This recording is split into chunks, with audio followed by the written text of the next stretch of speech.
اسی طرح ایک آیت میں ہے وَلَا صَدِيقٍ حَمِيمٍ، نہ ہی کوئی گہرا دوست کام آئے گا، نہ کوئی دوست جو دنیا میں ہم بڑے اچھے دوست پالتے ہیں ان کے ساتھ سیر و سپاٹے کرتے ہیں، لیکن قیامت میں یہ دوستی بھی کام نہیں آئے گی۔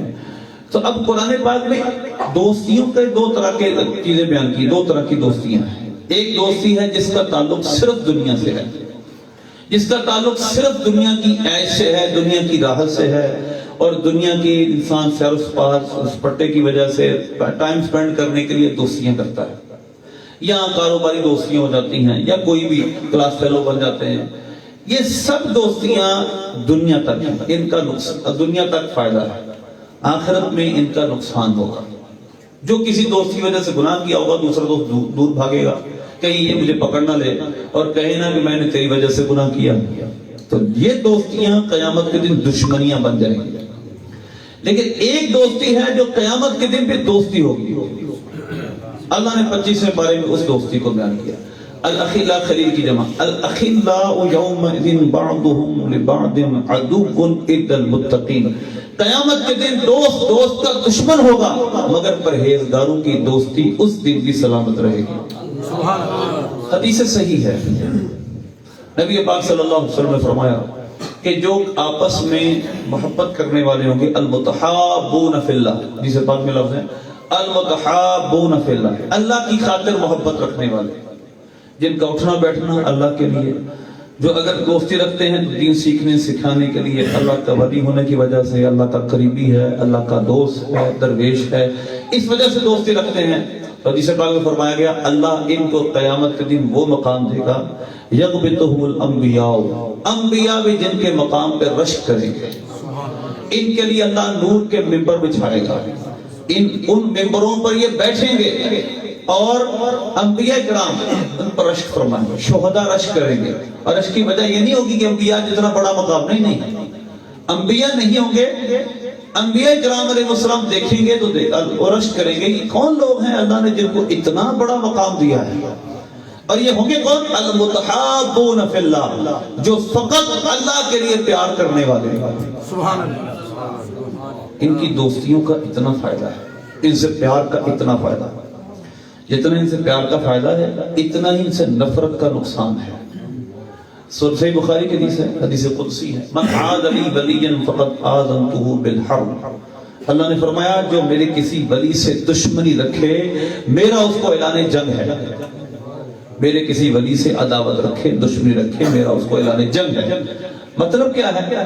اب دیکھیے دشمنی میں جب انسان دشمن پر وار کرتا ہے نا تو اس کی سب سے قیمتی چیز پر کو نقصان پہنچانا چاہتا ہے، اس کو ڈسٹرائے کرنا چاہتا ہے، اس کو تباہ کرنا چاہتا ہے۔ اللہ کے ہاں ہمارے نہ مال کی کوئی قدر ہے نہ ہمارے کاروبار کی کوئی قدر ہے، اللہ کے نزدیک جو قابل قدر شے ہے وہ ایمان ہے۔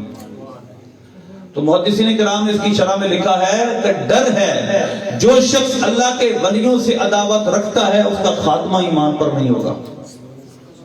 اس کی کچھ مثالیں اور وقت ملا تو میں ضرور پیش کروں گا آپ کے سامنے۔ تو لہذا اللہ کے نیک بندوں سے پیار کا ثواب یہ ہے، اور ان سے عداوت کا، دشمنی رکھنے کا نقصان یہ ہے۔ اب اس آیت کریمہ میں اللہ فرماتا ہے اللہ کے ولیوں پر نہ کوئی خوف ہوگا نہ وہ غمگین ہوں گے۔ وہ ہیں کون؟ الذین آمنوا وکانوا یتقون، وہ جو ایمان لائے اور انہوں نے پرہیزگاری اختیار کی۔ لہم البشریٰ فی الحیاۃ الدنیا وفی الآخرہ، ان کے لیے دنیا میں بھی بشارت ہے، ان کے لیے آخرت میں بھی بشارت ہے۔ دنیا میں بھی ان کے لیے خوشخبریاں ہیں، مرنے کے بعد بھی خوشخبری ہے۔ لیکن اب یہ ولیوں کی نشانیوں کے طور پر اللہ نے جو سب سے پہلی نشانی بیان کی اپنے ولی کی وہ ہے ایمان۔ الذین آمنوا وکانوا یتقون، جو ایمان لائے اور انہوں نے تقوی اختیار کیا۔ ولی کی سب سے پہلی نشانی اللہ نے ایمان بیان کی۔ ایمان کسے کہتے ہیں؟ جو نبی پاک صلی اللہ علیہ وسلم شریعت لے کر آئے ہیں، ہمیں پتا ہے یقینی طور پر کہ یہ سرکار کا فرمان ہے، اس کی پورے دل سے پورے یقین کے ساتھ تصدیق کرنا یہ ایمان ہے۔ تصدیق ما جاء به الرسول، جو نبی پاک صلی اللہ علیہ وسلم لے کر آئے ہیں اس کے بارے میں کوئی شک و شبہ نہ رکھنا دل میں۔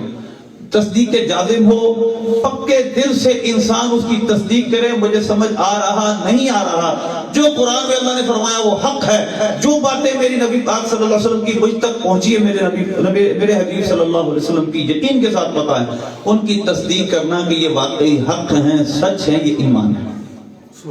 اب ایمان کی اور بھی ایمان کس چیز پہ رکھنا ہے؟ اللہ پر ایمان، فرشتوں پر ایمان، قیامت پر ایمان، آخرت پر، اسی طرح بعد الموت زندگی پر ایمان، تمام انبیاء پر ایمان، ان کی وحی پہ ایمان۔ تو ایمان کی یہ سب اس کو کہتے ہیں ایمانیات، ان سب پر ایمان لانا۔ اور ایمان بھی کیسا لانا ہے؟ میں اپنی تشریح 1400 سال کے بعد ایک تشریح گھڑوں، میں ایمان کی ایک اپنی تشریح کروں، آخرت کی اپنی تشریح بناؤں، انبیاء پر ایمان کی اپنی تشریح بناؤں، یہ ٹھیک ہے؟ یا جو 1400 سال کے مسلمان جس تشریح کو مان رہے ہیں میں اس تشریح کو مانوں؟ میں انٹرپریٹیشن اپنی کروں یا صحابہ کی، تابعین کی، تبع تابعین کی، ائمہ مجتہدین ان کی تشریح کو مانوں؟ اب بتائیں مجھے کون سی تشریح ماننی چاہیے؟ یقیناً جو سلف صالحین کی ہے۔ اس کی مثال کیا ہے؟ قرآن پر ایمان لانا فرض ہے، بالکل ضروری ہے، لیکن اللہ نے ایمان کا کرائیٹیریا لانے کا کیا بیان کیا ہے؟ وَإِذَا قِيلَ لَهُمْ آمِنُوا كَمَا آمَنَ النَّاسُ، سورہ بقرہ ہے۔ جب ان سے کہا جاتا ہے ایمان لاؤ جس طرح صحابہ ایمان لائے، قَالُوا أَنُؤْمِنُ كَمَا آمَنَ السُّفَهَاءُ، یہ یہودی کہتے ہیں کہ ہم جس طرح بے وقوف ایمان لائے، جن کی طرف پہلے کو وحی نہیں آئی، جن کی طرف پہلے کو رسول نہیں آیا، کہ ہم ان کی طرح ایمان لے آئے؟ وہ تو ان پڑھ تھے معاذ اللہ، ان کی طرف تو پہلے رسول ہی کوئی نہیں آیا۔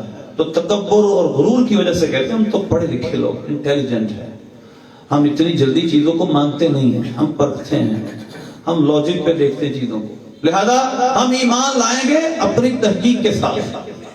لیکن اللہ کیا فرماتا ہے؟ ایمان لاؤ اس طرح جس طرح میرے نبی کے صحابہ ایمان لائے۔ ایمان کا کرائیٹیریا پہلے پارے کا ہی آخری رکوع ہے۔ اللہ فرماتا ہے فَإِنْ آمَنُوا بِمِثْلِ مَا آمَنْتُمْ بِهِ فَقَدِ اهْتَدَوْا، اے میرے نبی کے صحابہ جس طرح تم ایمان لائے ہو، جس طرح تم نے اللہ رسول کو مانا ہے، اگر یہ منافق اس طرح مانے تو ہدایت یافتہ ہو جائیں۔ ایمان لانے کا کرائیٹیریا یہ ہے، یہ نہیں کہ 1400 سال کے بعد ایک شخص اٹھے کہیں میری تشریح یہ ہے، میں اپنی تشریح کو مانتا ہوں، میری عیسائیت کی تشریح یہ ہے، میری تشریح یہ ہے۔ اسی تشریح کی بنا پر تو قادری کھڑے ہوئے کہ خاتم النبیین کی اپنی تشریح، اچھا اسی اپنی تشریح، اپنی منبتی، اپنی میرے جو دل کہتا ہے اس کو میں نفس کہتا ہوں اس کو مانوں، اسی تشریح کی وجہ سے تو خوارج مولا علی کے سامنے کھڑے ہو گئے۔ اور نہ صرف کھڑے ہوئے، خوارج پورا ایک فتنہ ہے، سیاست، تاریخ اسلام، سیرت بھری پڑی ہے۔ مولا علی رضی اللہ عنہ کے دور خلافت میں لوگ پیدا ہوئے، قرآن پاک کی آیت پڑھتے تھے ان الحکم الا للہ، حاکم صرف اللہ ہے، تشریح اپنی کرتے تھے۔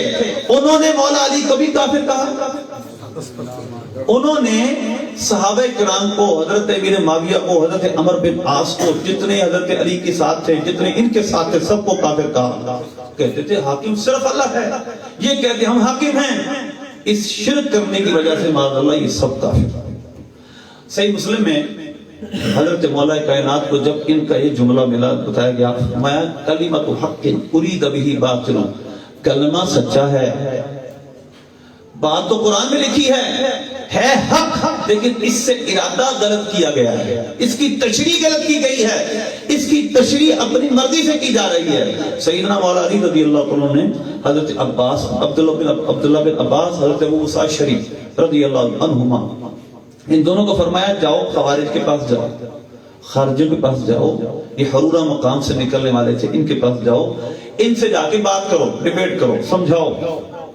چنانچہ جب یہ وہاں پہنچے، مولا علی نے ہدایت دی تھی، فرمایا جب ان سے بات کرنا تو کہنا اس تشریح کو ہمیں حدیث سے دکھاؤ کہاں ہے۔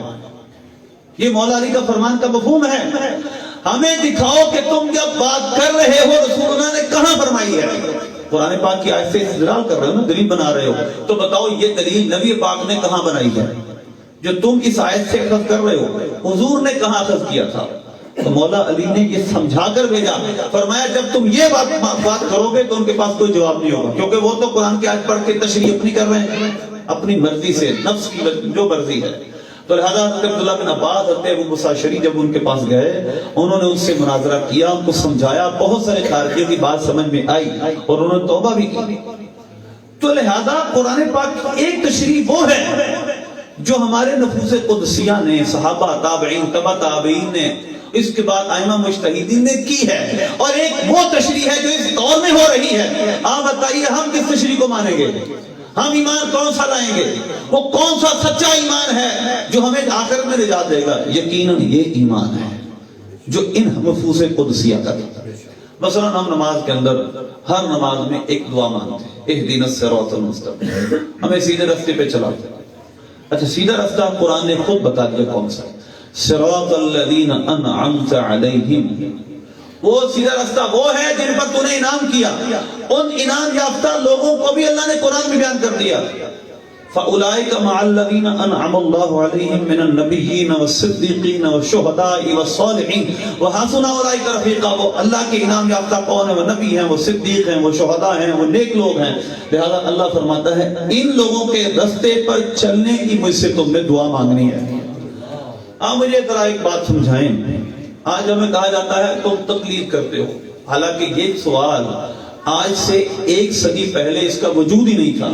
پوری امت مسلمہ 4 اماموں کی تقلید پر مجمع رہی تھی، سب اس بات پر متفق تھے ہم چاروں اماموں میں سے کسی ایک کو مانیں گے۔ کوئی محدث، کوئی فقیہ، کوئی مفسر ان 4 اماموں سے ہٹ کے نہیں تھا، یہاں تک کہ سیاستہ کے مصنفین بھی، صحیح بخاری، صحیح مسلم، صحیح، اسی طرح آگے چلتے جائیں تو تمام حدیثوں کے جو کتابوں کے امام ہیں وہ بھی کسی 4 اماموں میں سے کسی امام کو مانتے تھے۔ یہ جو 1400 سال بعد ایک تشریح اپنی من مرضی سے کی جا رہی ہے، اس کے پیچھے بہت بڑی بدنیتی ہے۔ اور میں آپ کو ایک بات بتاتا ہوں، ایک جگہ جگہ بات لکھی ہوتی ہے، قرآن کا خدا را ترجمہ پڑھ لو، ایک دفعہ زندگی میں ترجمہ پڑھ لو، اپنے طور پہ ترجمہ پڑھ لو۔ یہ جو لفظ ہے نا، اپنے طور پہ ترجمہ پڑھو، خود ترجمہ پڑھو، آپ جانتے ہیں کہ اس سے کیا ہوا تھا؟ ترجمہ پڑھو، سمجھو، قرآن کو سمجھو، بالکل، لیکن کس سے؟ خود گھر بیٹھ کے یا کسی استاد سے یا کسی عالم سے؟ اگر آپ ہیں گھر بیٹھ کے تو میں آپ کو 2-3 اس کی باتیں پہ بتاؤں گا۔ ایک بات تو یہ ہے، ایک کتاب ہے میرے پاس پڑھی ہے، the Bible Quran and science, ایک گریک ہے، یونانی شخص ہے جس نے لکھی ہے، اور اس کی قرآن پاک میں کے بارے میں فائنڈنگ یہ ہے، اس نے نتیجہ یہ اخذ کیا، اس نے کہا قرآن پاک کو عربی سمجھے بغیر پڑھنے سے انسان صحیح نتیجہ اخذ کر ہی نہیں سکتا۔ یہ غیر مسلم ہے، جس نے نہ تو کسی مفسر سے وہ متاثر ہے، نہ کسی عالم کی تقلید کرتا ہے، نہ وہ مقلد ہے، نہ مجتہد ہے، وہ تو مسلمان ہی نہیں ہے۔ اس نے جو اپنے طور پہ بات کی، وہ کہتا ہے کہ میری نظر میں جب تک کوئی قرآن پاک کی عربی صحیح طرح نہیں سیکھتا، اس کے بغیر وہ قرآن پاک سے صحیح نتیجہ اخذ ہی نہیں کر سکتا۔ قرآن پاک کی عربی میں فصاحت و بلاغت اتنی ہے۔ ایک بات تو یہ، دوسری بات بتائیں، ہم عجمی ہیں کہ عربی ہیں؟ ہم سب عجمی ہیں۔ جب قرآن پاک کا ترجمہ پڑھے کسی عالم کا ہوگا، وہ بھی کسی مولوی نے کیا ہوگا، وہ آپ بھاگ کہاں سکتے ہیں؟ ایک بات۔ دوسری، ہمیں یہ درس دیا جا رہا ہے قرآن کا ترجمہ خود پڑھو۔ اب ہم غور کرتے ہیں جن پر قرآن اترا وہ تھے کون؟ عربی النسل، ان کی جو مادری زبان ہی عربی تھی، وہ پوری دنیا کو عجمی سمجھتے تھے۔ عجمی کا معنی گونگے، خود اپنے آپ کو پڑھے لکھا سمجھتے تھے، ایلوکینٹ سمجھتے تھے، اور پوری دنیا کو کہتے تھے وہ سب جاہل ہیں، عجمی ہیں، ان کو اپنی زبان کا پتہ ہی نہیں، گونگے ہیں۔ عربی النسل لوگوں کو بھی قرآن سمجھنے کے لیے استاد کی ضرورت ہے۔ اللہ فرماتا ہے کما ارسلنا فیکم رسولا، یہ قرآن پاک ہے۔ ہمیں کہا جاتا ہے نا کہ آپ تو بھئی واقعے سناتے ہیں، آپ تو بابے کی بات کرتے ہیں، تو میں آپ کو قرآن پاک کی آیات سناتا ہوں۔ کما ارسلنا فیکم رسولا منکم یتلو علیکم آیاتنا ویزکیکم ویعلمکم الکتاب والحکمہ، ہم نے رسول تم میں سے بھیجے، ان کا کام کیا ہے؟ وہ تمہیں پاک کرتے ہیں، تمہیں کتاب سکھاتے ہیں، تمہیں حکمت سکھاتے ہیں۔ یعلمکم الکتاب، عربیوں کو بھی کتاب سیکھنے کے لیے استاد کی ضرورت ہے۔ عربیوں کو بھی چھ جائے کہ ہمارے جیسے عجمی جن کو اردو بھی صحیح پڑھنی نہیں آتی، آپ بتائیں ہم کہیں کہ میں اٹھ کے قرآن پاک سارا خود پڑھوں بغیر کسی عالم کے استاد کے، اس کا مطلب پھر کیا ہوگا؟ جو خارجیوں نے اخذ کیا، جنہوں نے مولا علی کو کافر کہہ دیا کیونکہ قرآن انہوں نے صحابہ کو چھوڑ کر پڑھا تھا، صحابہ کو بائی پاس کرنا چاہتے تھے، تو لہذا نتیجہ کیا کیا؟ مولا علی کو بھی کافر کہا، نہ صرف کافر کہا، مولا علی کو شہید بھی کیا۔ اگر ہمیں تاریخ کا نہیں پتا تو پھر پڑھیں، مولا علی کو شہید کس بیس پہ کیا گیا تھا؟ یہی خارجی تھے عبد الرحمن بن ملجم، یہ کہتا تھا جب اس کو پکڑ لیا گیا، اس نے کہا میں نے صحیح کام کیا، صحابہ کرام بتا رہے ہیں تم نے بہت بڑی غلطی کی ہے، اتنا بڑا جرم کیا، میں نے صحیح کیا، بالکل میں نے بالکل ٹھیک کیا، معاذ اللہ آیتیں پڑھتا تھا۔ تو لہذا یہ بات سمجھیے، ایمان لانا ہے تو کون سا لانا ہے؟ صحابہ، تابعین، تبع تابعین، اسی طرح امام مجتہدین جو ہمارے سلف صالحین نے قرآن کی تشریح کی ہے اس کے مطابق ایمان لائیں، بغیر نہ ایک اور فتنہ، ایک تو میں نے خوارج کے فتنے کی آپ کو مثال دی، دوسرا قادیانی کا فتنہ۔ قادیانی کا فتنہ کیا تھا؟ وہ تشریح کرتے تھے خاتم النبیین کے اور مختلف آیتوں کی جو 1400 سال سے کسی مسلمان نے نہیں کی تھی، وہ تشریح بتاتے تھے جو نہ صحابہ نے کی تھی، نہ حدیثوں میں تھی، نہ کسی امام نے کی تھی، وہ اپنی تشریح مانتے تھے اور کہتے تھے مولوی کو کیا پتا، یہ تو لوگوں کو گمراہ کرتے ہیں، ہم سے قرآن سیکھو۔ تو لہذا یہ ہے بات سمجھنے والی، ہم نے ایمان کون سا لانا ہے، تشریح کون سی ماننی ہے؟ اب ہم آگے چلتے ہیں۔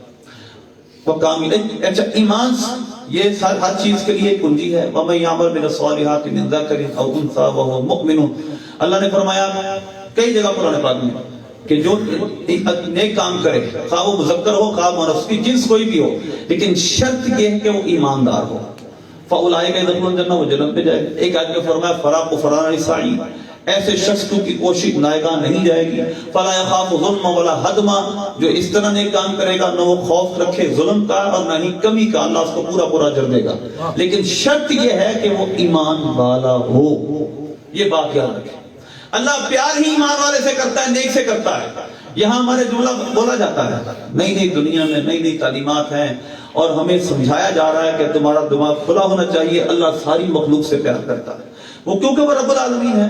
اب یہ بتائیں ٹھیک ہے، یہ تو ہم مانتے ہیں کہ خدا رب العالمین ہے، تمام جہانوں کا پالنے والا ہے، سسٹینر آف انٹائر کریشن ہے، وہ ساری دنیا کو پالتا ہے، جہانوں کا پالنے والا، بے شک اس پہ کوئی شک و شبہ کی گنجائش نہیں، لیکن آپ نے ایک دوسرا نتیجہ کہاں سے اخذ کیا کہ وہ پیار بھی سب سے کرتا ہے، وہ کافروں سے بھی پیار کرتا ہے، وہ بھی اس کی مخلوق ہے، آپ نے یہ نتیجہ کہاں سے اخذ کیا؟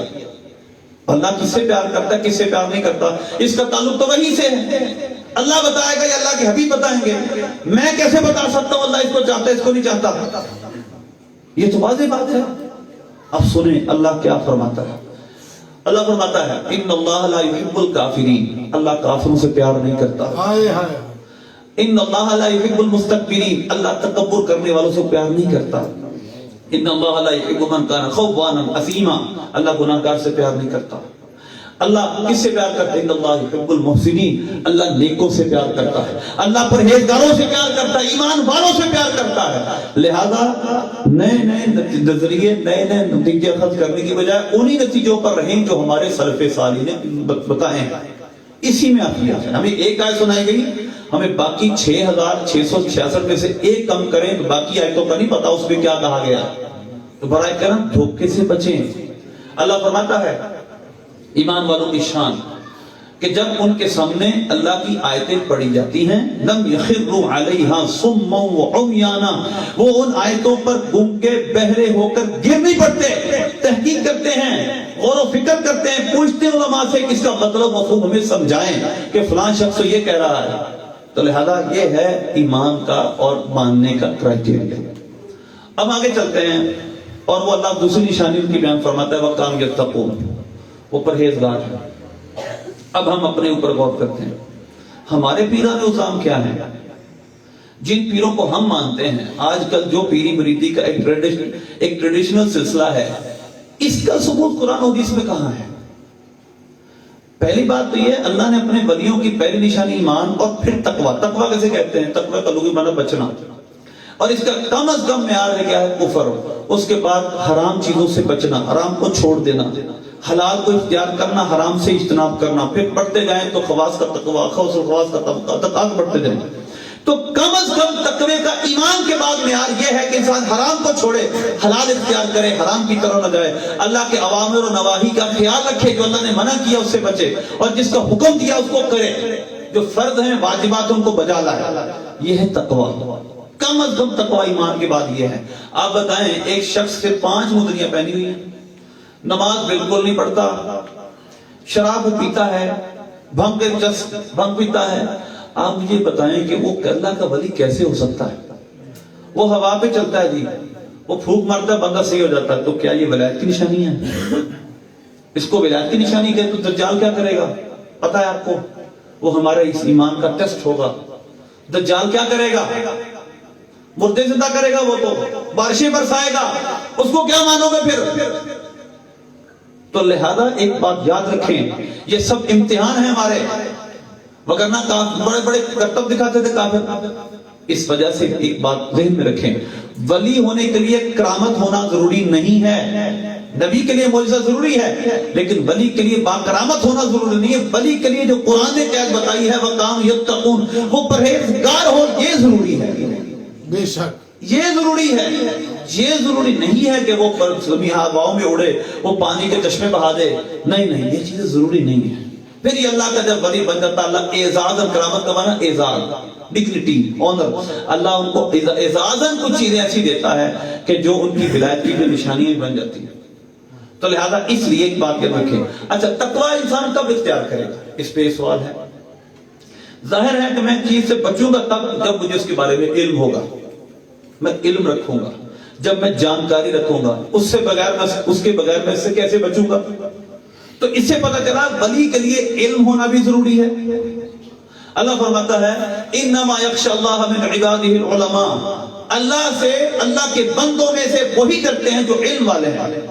اچھا، آپ کہیں فلاں عالم ہے وہ تو بڑا گناہگار ہے، وہ تو فلاں کرتا ہے ڈھمکا، ٹھیک ہے، بات آپ کی ٹھیک، علماء بھی بڑے بڑے علماء سو بھی ہیں، ایسے فاسق علماء بھی مانتے ہیں، لیکن یہ نہیں اللہ نے فرمایا ہر عالم اللہ سے ڈرتا ہے۔ اللہ نے یہ فرمایا ہے کہ اللہ سے جو ڈرنے والے ہیں وہ علماء ہیں، جن کے پاس علم ہے، اللہ کی معرفت ہے، جن کے پاس احکام شرع کا علم ہے، وہ بچتے ہیں، ڈرتے ہیں، وہ کیا ہیں؟ وہ اللہ سے ڈرنے والے ہیں۔ تو لہذا ایک بات یاد رکھیں، جب ہم تقوی اختیار کریں گے تو تقوی اختیار کرنے کے لیے ہمیں حلال و حرام کی تمیز ہونا، علم ہونا ضروری ہے۔ اب یہ بتائیں کہ ایک شخص کو قرآن پاک اوپر سے دیکھ کر پڑھنا نہیں آتا، وہ ہمارا پیر ہے، وہ پیر کہاں سے ہو گیا ہمارا؟ اب غوث پاک کی ایک سیرت کے حوالے سے میں بات کروں گا۔ غوث پاک کی سیرت میں لکھا ہے رحمۃ اللہ علیہ کہ آپ ظہر سے پہلے علم تفسیر، علم حدیث، علم فقہ، علم کلام پڑھایا کرتے تھے ظہر سے پہلے۔ یہ ظاہری علم ہے سارے۔ ظہر کے بعد آپ قرآن پاک 7 قراتوں کے ساتھ پڑھایا کرتے تھے، 7 قراتوں سے قرآن پاک پڑھاتے تھے۔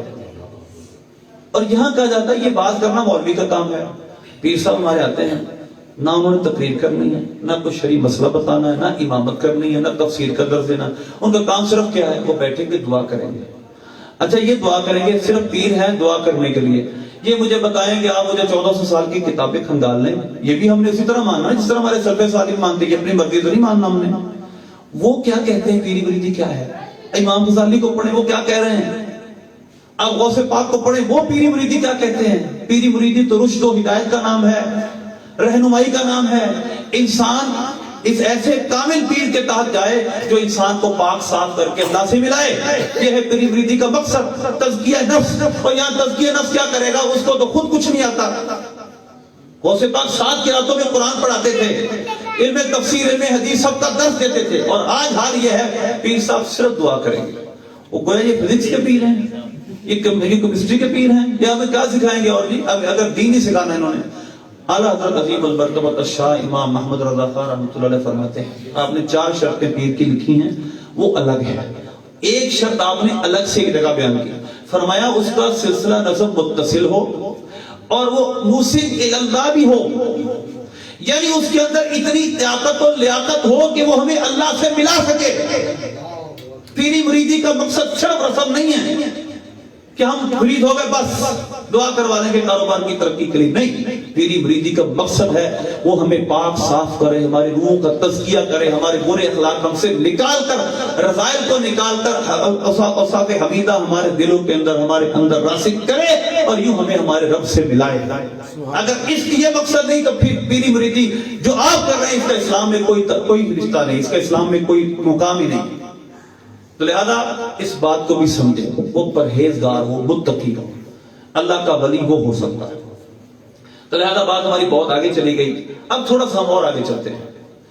کیا جس دور میں نے پہلے عرض کیا ہم جی رہے ہیں، طرح طرح کے فتنے ہیں، فساد ہیں اور طرح طرح کے نئے نئے نظریات ہیں. نعرہ تکبیر، اللہ اکبر، نعرہ رسالت، یا رسول اللہ، نعرہ رسالت، یا رسول اللہ، نعرہ غوثیہ، یا غوث اعظم دستگیر. اور ہم نے ابھی نعرے مار رہے ہیں غوث پاک، دستگیر، خواجہ، یہ وہ لفظ ہیں جو آج متنازع بنا دیے گئے. کہا جاتا ہے یہ لفظ شرکی یا کفری لفظ ہے اور یہ ماننے والے سب کافر و مشرک ہیں. پہلے ایک بات کو میں آپ کو سمجھا دوں، یہ جو الفاظ ہیں یہ اکیلا ہم نہیں کہتے، یہ صرف بریلوی اہل سنت نہیں کہتے. 50-60 سال پہلے تمام لوگ یہ لفظ اپنی کتابوں میں لکھتے تھے. اوس بھی لکھتے تھے، دستگیر بھی لکھتے تھے، خواجہ بھی لکھتے تھے، قطب بھی لکھتے تھے. بلکہ یہ تو اس دور اب پیچھے چلے جائیں ذرا. امام سخاوی رحمۃ اللہ علیہ کتاب ہے مقاصد حسنہ، آپ نے وہاں لفظ غوث بھی بولا ہے، قطب بھی بولا ہے، اوتاد بھی بولا ہے، حدیثیں بھی لکھی ہیں، اس پہ ایک الگ کلام ہے. اچھا، امام سیوطی رحمۃ اللہ علیہ کی الحاوی الفتاوی میں ایک پورا رسالہ لکھا ہے آپ نے، قطب، اوتاد، اوداد، یہ سب ان کے ثبوت میں احادیث لکھی ہیں. اسی طرح بہت سارے اور بھی اس کے حوالے ہیں. تو پہلے میں یہ سمجھانا یہ چاہتا ہوں یہ جو اختلاف ہے یہ بھی جدید ہے، یہ نیا اختلاف ہے. ہمارے سلف صالحین میں یہ اختلاف موجود نہیں تھا، سب ان باتوں کو مانتے تھے. کیوں؟ وجہ یہ ہے کہ غوث ایک روحانی مرتبہ ہے، غوث ایک روحانی مرتبہ ہے اور غوث قطب الاقطاب کو کہتے ہیں جو ایک ولایت کا مقام ہے، وہاں پر جو فائد ہوتا ہے اس کو کہتے ہیں غوث. اور جو سب سے بڑا غوث ہوتا ہے اس کو کہتے ہیں غوث اعظم. اب یہی غوث اعظم کا لفظ آج جن کی ضروریت اس لفظ سے منکر ہے اور کفر و شرک کہتی ہے، ان کے امام اسماعیل دہلوی نے اپنی کتاب صراط مستقیم میں لکھا ہے.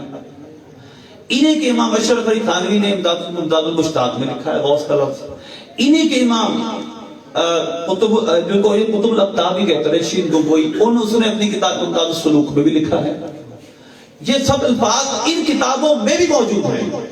وہ بھی اپنے کتابوں میں غوث و قطب کے لفظ بولتے تھے، بلکہ تشریح لکھتے ہیں. تشریح کی انہوں نے کہ غوث وہ ہوتا ہے جس کو اللہ ایک مقام دیتا ہے، اس مقام پر جو فائد ہو جاتا ہے اس کو کہتے ہیں غوث. اب آج کے دور میں جو ان کی تشریحات، اصطلاح کو اصطلاح کے طور پر سمجھنا ضروری ہے. میں آپ کو مثال دیتا ہوں. کہا جاتا ہے حدیث ضعیف، حدیث صحیح. یہ نبی پاک صلی اللہ علیہ وسلم کے دور میں تو موجود نہیں تھی، نہ صحابی نے کسی نے حدیث کو ضعیف کہا، صحیح کہا، موضوع کہا. یہ بعد کے محدثین نے اصطلاحات بنائی کیونکہ انہوں نے حدیث کو سمجھنے کے لیے، اس سے استدلال کرنے کے لیے، دلیل بنانے کے لیے کچھ انہوں نے اصول مقرر کیے. اس کے تحت وہ کسی کو صحیح کہتے ہیں، کسی کو معضل کہتے ہیں، کسی کو موضوع کہتے ہیں. یہ ان کی اصطلاح ہے. بالکل اسی طرح صوفیہ کرام نے اور حدیثوں میں بھی ایسے لفظ ابدال کا لفظ صراحت حدیث میں موجود ہے. تو لہذا اولیاء کرام نے بھی اور صوفیہ نے بھی اپنی اصطلاحات کچھ بنائی کہ جو اپنے باطن کو اتنا صاف کر لے وہ اس مرتبے فائد ہو جاتا ہے، اور جو اتنا صاف کر لے وہ اس مرتبے پہ فائد ہو جاتا ہے، جو اتنا صاف کر لے وہ اس مرتبے پہ فائد ہو جاتا ہے. بات صرف اتنی ہے اور یہاں بڑھا چڑھا کر اس کو شرک و کفر ثابت کیا جاتا ہے. اب ذرا سنیں، کیا لفظ غوث استعمال کرنا کفر ہے، شرک ہے؟ میں آپ کو چند حدیث سے مثالیں دیتا ہوں. صحیح بخاری کی حدیث ہے. بخاری سے بات یہ ہے جب میدان محشر قائم ہوگا تمام لوگ کو نفس نفسی کا عالم ہوگا، لوگ ڈھونڈیں گے ہمارا کوئی مددگار ہو. اب حدیث میں لفظ ہے استغاثوا بآدم ثم بموسیٰ ثم بمحمد صلی اللہ علیہ وسلم. لوگ استغاثہ کریں گے، استغاثہ غوث سے بنا ہے. اس کا مطلب کیا ہوتا ہے؟ مدد چاہنا. لوگ مدد چاہیں گے آدم علیہ السلام سے. لوگ مدد چاہیں گے حضرت موسیٰ علیہ السلام سے، اسی طرح لوگ مدد چاہیں گے نبی پاک صلی اللہ علیہ وسلم سے۔ میدان محشر کی گرمی، میدان محشر کی سختیاں دنیا میں کسی نے دیکھی تک نہیں، تو جب سب سے بڑی گھبراہٹ کے دن بھی لوگ آدم علیہ السلام کو بھی مددگار مانیں گے، لوگ موسیٰ علیہ السلام کو بھی مددگار مانیں گے، لوگ نبی پاک صلی اللہ علیہ وسلم کو بھی مددگار مانیں گے۔ مدد اگر غیر اللہ سے مانگنا شرک ہے، وہ آج بھی شرک ہے، وہ کل بھی شرک ہے، وہ میدان محشر میں بھی شرک ہے، کیونکہ شرک کا مطلب ہے کسی غیر خدا کو خدا ماننا۔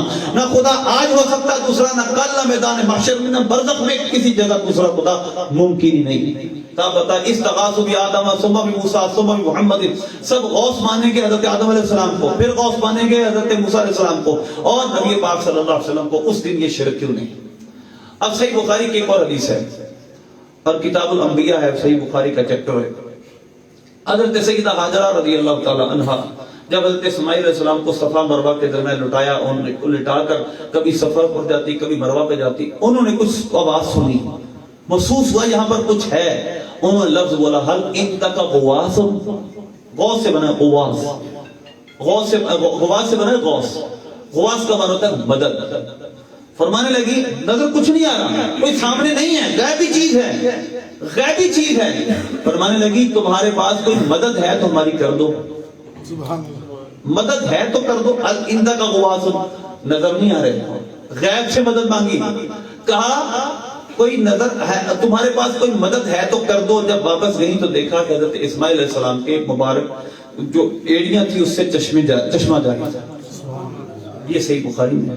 مسند امام احمد کی حدیث نمبر غالباً 17901 روایت یہ ہے کہ جب دجال آئے گا حضرت موسیٰ علیہ السلام، پھر آتے آتے یہاں تک کہ جب حضرت عیسیٰ علیہ السلام کی آمد کا وقت ہوگا، ایک شخص کہے گا آتاکم الغوث، غوث آتاکم الغوث، اے لوگوں اب تمہارے پاس ایک غوث آ چکا ہے۔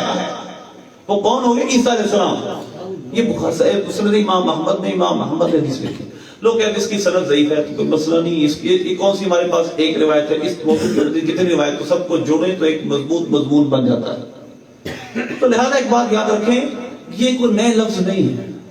غیر اللہ سے مدد مانگنا کب شرک ہے؟ اب سنیں ایک اور حوالہ، یہ ہے کلیت امدادیہ، حاجی امداد اللہ مہاجر مکی، یہ میں نے نام پہلے دیوبندیوں کے ان کے بڑے بڑے پیر ہیں، یہ لکھتے ہیں اپنی کلیت امدادیہ میں، کہتے ہیں یہ جملہ کہنا ہے شیء للہ یا عبد القادر، اے عبد القادر اللہ کے لیے کچھ دیجئے، اگر وہ اس نیت سے ہو کہ اللہ کی عطا سے یہ مجھے کچھ دیں گے، متصرف حقیقی نہ مانا جائے، متصرف مجازی مانا جائے، یہ کہا جائے کہ اللہ دے گا تو دیں گے، یہ کہنا بالکل درست ہے، اس میں کوئی مذائقہ نہیں۔ ہاں یہ ماننا کہ وہ تصرف حقیقی ہیں، اللہ سے لینے کی کوئی ضرورت نہیں ہے، تو پھر یقیناً شرک ہے، اور ہم اس کو مانتے ہیں بالکل ایسے۔